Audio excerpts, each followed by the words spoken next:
हाल ही में Taiwan, China और America के बीच शुरू हुआ टसल ट्रायंगल खूब सुर्खियां बटोर रहा है। चाइना की लाख धमकियों के बावजूद अमेरिकन पार्लियामेंट के हाउस ऑफ रिप्रेजेंटेटिव्स के स्पीकर नैन्सी पेलोसी 2 अगस्त की रात ताइवान पहुंच गई। चाइना से लगातार मिल रहे थ्रेट्स को देखकर ऐसा लग रहा था कि नैन्सी पेलोसी अपने एशिया दौरे पर ताइवान नहीं जाएंगी। नैन्सी के ताइवान आने को लेकर चाइना ने मिलिट्री एक्शन करने तक की धमकी दे दी थी। चाइना का कहना था कि बिना उन्हें बताए नैन्सी पेलोसी का यूं ताइवान आना चाइना की वन चाइना पॉलिसी का उल्लंघन है। दूसरी तरफ अमेरिका ने पेलोसी की यात्रा को ताइवान अमेरिका संबंधों के लिए महत्वपूर्ण बताते हुए चाइना की तमाम दलीलों को दरकिनार कर दिया है।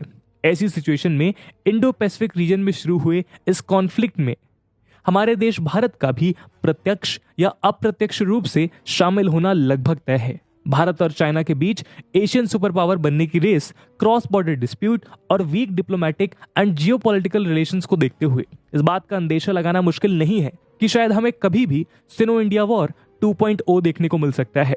फिर सवाल यह है कि अगर इंडिया और चाइना के बीच युद्ध शुरू हुआ तो क्या इंडियन टाइगर चाइनीज ड्रैगन का सामना करने को तैयार है?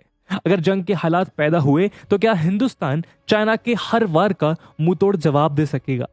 दोस्तों, हमारा आज का ये वीडियो डिस्कशन हाल ही में हुए इन सभी अंतर्राष्ट्रीय घटनाक्रम पर केंद्रित है, जहां हम देखेंगे कि अगर आने वाले दिनों में चाइना की ओर से इंडिया के खिलाफ युद्ध का मोर्चा खोल दिया जाता है तो क्या इंडिया एशियन कॉन्टिनेंट की एक पावरफुल कंट्री माने जाने वाले चाइना का सामना करने को तैयार है। इस वीडियो के जरिए हम इंडिया और चाइना के डिफेंस इंफ्रास्ट्रक्चर को कंपेयर और एनालिसिस करने का प्रयास करेंगे। लेकिन आगे बढ़ने से पहले दोस्तों मैं आपको बता दूं कि इस वीडियो की इंपॉर्टेंस यूपीएससी GS2 के IR सेक्शन और GS3 के सिक्योरिटी सेक्शन के लिए इंपॉर्टेंट है। इसके बारे में हम वीडियो के अंत में और भी बात करेंगे, पर फिलहाल बिना किसी देरी के अपने डिस्कशन को हम शुरू करते हैं। इंडो चाइना वॉर तो आपको याद ही होगा। इस युद्ध में इंडियन फोर्सेस ने अपने साहस और बल का बेमिसाल उदाहरण पेश किया था, लेकिन फिर भी युद्ध में देश को अनेक फ्रंट्स पर भारी नुकसान का सामना करना पड़ा। इस युद्ध के बाद देश के बहुत से पॉलिटिशियंस और डिफेंस एक्सपर्ट्स ने युद्ध में इंडिया द्वारा फेस्ड लॉसेस का कारण देश के कमजोर defence infrastructure, old and irrelevant defence equipments और सरकार के लो मिलिट्री एक्सपेंडिचर जैसे पैरामीटर्स को माना। चाइना के मुकाबले कमजोर रोड, रेल और एयर कनेक्टिविटी ने हर कदम पर इंडिया को चाइना से पीछे कर दिया था। इसी के चलते इस युद्ध के बाद बॉर्डर एरियाज में डिफेंस इंफ्रास्ट्रक्चर की इंपॉर्टेंस और उसे प्रॉपर डेवलप करने की जरूरत पहली बार सरकार द्वारा महसूस की गई। आगे चलकर इंदिरा गांधी गवर्नमेंट से लेकर नरेंद्र मोदी गवर्नमेंट तक देश की हर सरकार ने देश के डिफेंस सेक्टर को मजबूत बनाने की कोशिश की। तो चलिए देखते हैं कि आज के वक्त 1962 में हुए उस इंडो चाइना वॉर के 60 सालों बाद इंडिया और चाइना अपने डिफेंस इंफ्रास्ट्रक्चर को बूस्ट करने के लिए क्या कुछ कर रहे हैं। तो आज के मॉडर्न वॉरफेयर टाइम्स में देश का डिफेंस इंफ्रास्ट्रक्चर किसी भी जंग में हार जीत का फैसला कर सकता है। आज सिर्फ बॉर्डर रीजन में establish rail and road connectivity जैसे बेसिक एलिमेंट्स भी आपको आपके दुश्मन से आगे रखने के लिए काफी हैं। आप किस रफ्तार से अपनी आर्म्ड फोर्सेस को एक लोकेशन से दूसरी लोकेशन मोबिलाइज कर सकते हैं, या फिर कहें क्या इन फोर्सेस को रिमोट लोकेशंस तक मूव कराने के लिए आपके पास फास्ट स्पीड हाईवे या रेलवे लिंकेजेस मौजूद हैं या फिर नहीं। अरुणाचल प्रदेश या कश्मीर की किसी डिफिकल्ट टेरेन वाली बॉर्डर पोस्ट पर एडिशनल रीइंफोर्समेंट उतारने के लिए आपने हेलीपैड्स बना रखे हैं या फिर नहीं। बॉर्डर आउटपोस्ट को एक क्लोज डिफेंस सर्किट की तरह बिल्ड करने के लिए क्या आपके टनल्स या ब्रिज बेस्ड इंफ्रास्ट्रक्चर तैयार हैं या फिर नहीं। दोस्तों, आज बहुत से एक्सपर्ट्स का मानना है कि स्पीड ऑफ मोबिलिटी जंग का एक अहम पहलू बन गया है। युद्ध में जरूरत पड़ने पर एक जगह लड़ रही सेना की किसी एक टुकड़ी को एम्यूनिशन या फूड सप्लाई करने की स्पीड जीवन और मृत्यु के बीच का फासला तय कर सकती है। अगर हम बॉर्डर एरियाज के नियर बाई मौजूद करंट रोड्स और रेलवेज इंफ्रास्ट्रक्चर की बात करें तो कुछ पैरामीटर्स पर चाइना हमसे ज्यादा तेज और डेवलप्ड नजर आता है। पिछले कुछ सालों में धीरे धीरे चाइना ने इंडिया से लगने वाले अपने बॉर्डर एरियाज में रोड्स एंड रेलवेज लाइन को हाईली अपग्रेड किया है।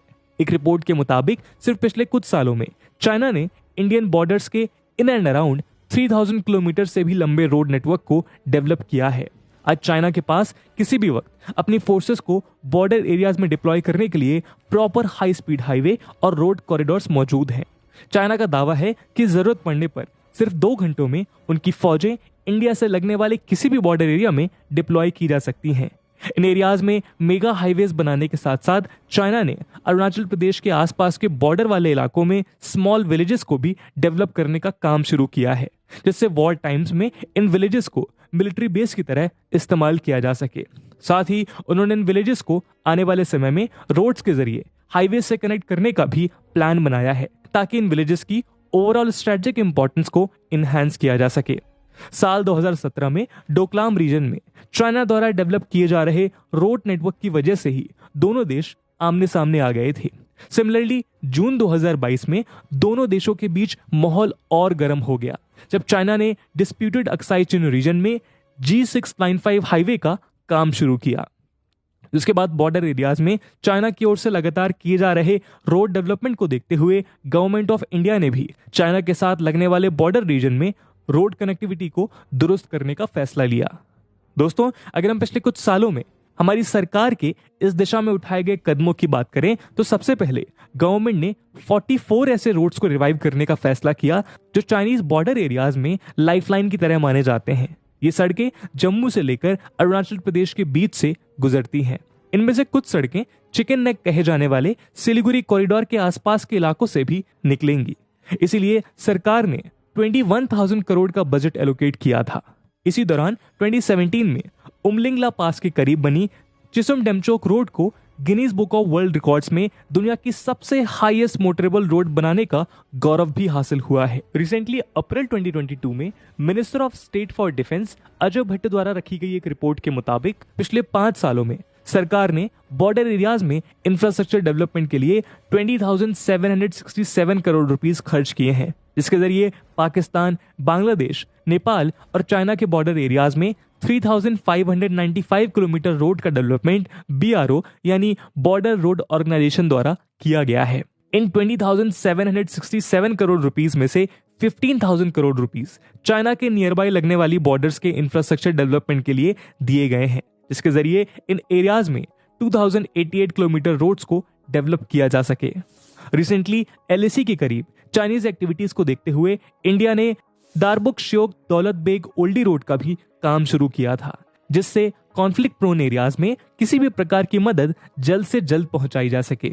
इसके अलावा BRO दिसंबर 2022 तक चाइना बॉर्डर एरियाज में 61 स्ट्रेटेजिक रोड्स को डेवलप करने वाले हैं, ताकि उन एरियाज में चाइना द्वारा किए गए इंफ्रास्ट्रक्चर डेवलपमेंट के अटैक को रिटेलिएट किया जा सके। रोड्स की ही तरह पिछले कुछ डिकेड्स में चाइना ने अपने बॉर्डर एरियाज के रेलवे इंफ्रास्ट्रक्चर को भी इंटेंसली डेवलप किया है। खासकर चाइना के तिब्बत और यूनान प्रोविंस के इलाकों में इस तरह की एक्टिविटीज ज्यादा देखने को मिली है। साल 2018 में लद्दाख और अरुणाचल प्रदेश से लगे चाइनीज इलाकों में चाइना के 2 नए रेल लाइन प्रोजेक्ट्स ने भारतीय सरकार के कान खड़े कर दिए। एक लहासा से लेकर निंगची के बीच 435 किलोमीटर लंबी रेलवे लाइन और 825 किलोमीटर लंबी रेलवे लाइन जो होटोन से लेकर रोजियांग के बीच बनाई जा रही है। इन रेल लाइंस का इस्तेमाल बॉर्डर एरियाज में लॉजिस्टिक्स के मूवमेंट के लिए किया जाएगा, जिससे जरूरत पड़ने पर armed forces, tanks, armoured vehicles और एम्युनिशंस बॉर्डर तक तेजी के साथ पहुंचाए जा सकें। बॉर्डर के इतने करीब चाइना के इस तरह के प्रोजेक्ट्स देश की सिक्योरिटी के लिए बड़े खतरे की तरह हैं। सिमिलरली चाइना ने 2020 में तिब्बत और सिचुआन प्रोविंस के बीच एक और रेलवे लाइन प्रोजेक्ट को शुरू किया। कंप्लीट होने पर इस रेलवे लाइन के जरिए चाइनीज फोर्सेस को बॉर्डर्स तक भेजने का वक्त सिर्फ कुछ घंटों में तय किया जा सकेगा। दोस्तों, चाइना द्वारा इंटेंसिव लेवल पर बिल्ड किए जा रहे इन रेलवे इंफ्रास्ट्रक्चर को देखते हुए गवर्नमेंट ऑफ इंडिया ने भी अपने रेलवे इंफ्रास्ट्रक्चर को दुरुस्त करने का फैसला लिया है। साल 2018 में सरकार ने इंडिया चाइना बॉर्डर रीजन में 4 स्ट्रेटेजिक रेल लाइन प्रोजेक्ट्स को मंजूरी दी। इन प्रोजेक्ट्स में 378 किलोमीटर लंबी मिसामारी तेंगा तवांग लाइन, 498 किलोमीटर लंबी बिलासपुर मनाली ले लाइन, 227 किलोमीटर लंबी पासीघाट तेजू रुपई लाइन और 249 किलोमीटर लंबी नॉर्थ लखीमपुर बामे सिलापत्थर लाइन शामिल है।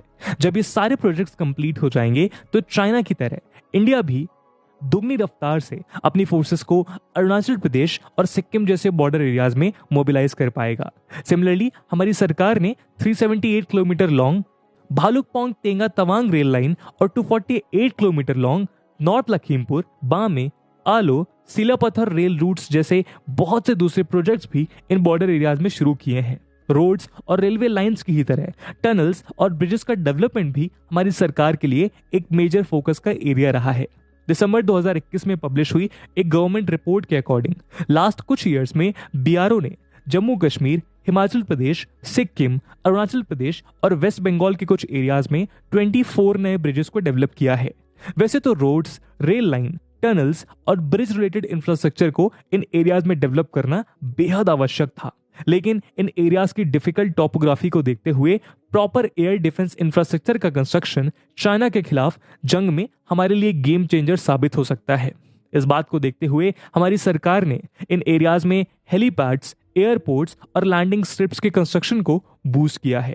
गवर्नमेंट डेटा के अकॉर्डिंग चाइना के नियर बाई बॉर्डर एरियाज में इंडिया ने 31 नए हवाई क्षेत्रों का निर्माण किया है। इन एरियाज को इस तरह डेवलप किया गया है कि जरूरत पड़ने पर यहां फाइटर जेट्स, कैरियर्स और चॉपर्स को लैंड करवाया जा सके। साथ ही सरकार ने इन एरियाज में 15 नए हवाई अड्डे और 27 छोटी हवाई पट्टियों का निर्माण भी पूरा किया है। दोस्तों, रोड्स, हाईवेज, टनल्स और ब्रिजेस डेवलप करने के अलावा पिछले कुछ सालों में चाइना ने इंडियन बॉर्डर एरियाज के अराउंड अपने कम्युनिकेशन इंफ्रास्ट्रक्चर को भी बेटर बनाया है। इसके लिए चाइना ने इन एरियाज में 5G नेटवर्क के टावर्स भी स्टैब्लिश किए हैं ताकि जंग के दौरान इंफॉर्मेशन एक्सचेंज क्विकली किया जा सके।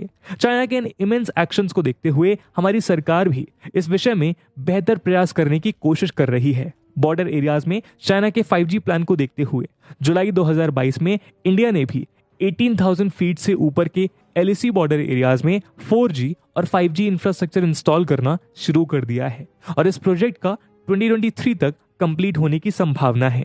इसके लिए सरकार रिलायंस, अडानी, भारती एयरटेल जैसे प्राइवेट प्लेयर्स को भी अपने साथ जोड़ रही है जो इस काम को वक्त से पहले पूरा कर सके।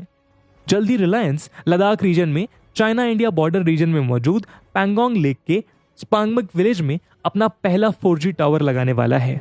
दोस्तों, बॉर्डर एरियाज में roads, highways, railway lines, tunnels, bridges, communication network बनाने के अलावा आज हमारी सरकार सागरमाला और भारतमाला जैसे प्रोजेक्ट के जरिए देश की लैंड बॉर्डर और कोस्ट लाइन दोनों को एक क्लोज सर्किट के रूप में डेवलप कर रही है ताकि जरूरत पड़ने पर कहीं भी और कभी भी किसी भी जरूरत के सामान को पहुंचाया जा सके।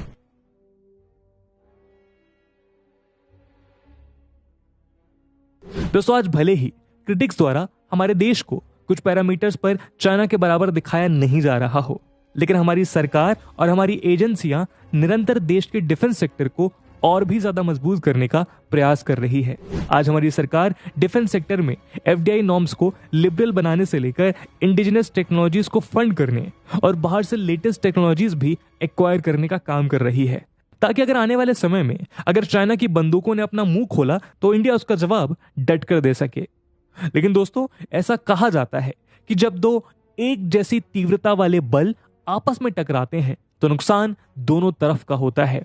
अगर नैन्सी पेलोसी की ताइवान यात्रा से भड़की ये अमेरिका चाइना वॉर की चिंगारी को वक्त रहते डिप्लोमेटिक चैनल्स के थ्रू नहीं शांत किया गया तो इंडो पैसिफिक रीजन में लगने वाली आग पूरे विश्व को अपनी चपेट में ले सकती है। और अगर युद्ध के बादल हिंदुस्तान के आसमान में गरजे तो हमारी फौज, हमारी सरकार, हमारे देश के नागरिक और सबसे बड़ी बात देश के बॉर्डर इंफ्रास्ट्रक्चर को उसके लिए तैयार होने की जरूरत है, जिसके लिए हम निरंतर प्रयास कर रहे हैं। तो दोस्तों, ये था आज का डिस्कशन। इस पूरे टॉपिक को लेके आपका क्या ओपिनियन है कमेंट सेक्शन में जरूर बताइएगा। और जैसा कि वीडियो के पहले भाग में हमने बताया कि इस वीडियो की इंपॉर्टेंस यूपीएससी मेंस के पर्सपेक्टिव से काफी ज्यादा है और उसी इंपॉर्टेंस को देखते हुए एक सवाल हम आपके लिए छोड़कर जा रहे हैं जिसको आपको कमेंट सेक्शन में आंसर करना है। And the question is, critically examine the statement. The ongoing American-China conflict can open the doorway for Sino-India War 2.0. And with this question, my friends, that's it for the video. I hope आपको video पसंद आई होगी और अगर पसंद आई है तो अपने दोस्तों के साथ शेयर करना मत भूलिएगा। हम मिलते हैं अगले वीडियो में, तब तक के लिए जय हिंद, जय भारत।